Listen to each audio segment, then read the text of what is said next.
நீங்களும் போங்க, போட்டு போங்க. காலை லேசாக ஒரு காலம் மட்டும் தூக்கி விடுங்க அருணிஜா.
அருள்மிகு பத்திரகாளியம்மன் திருக்கோவில் அடைக்கலாபுரம்.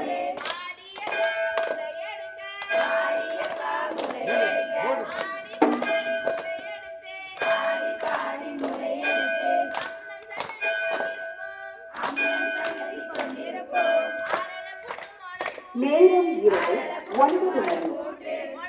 ஏப்ரல் மாதம் 22ஆம் தேதி புதன்கிழமை. உடலே ஆன்மா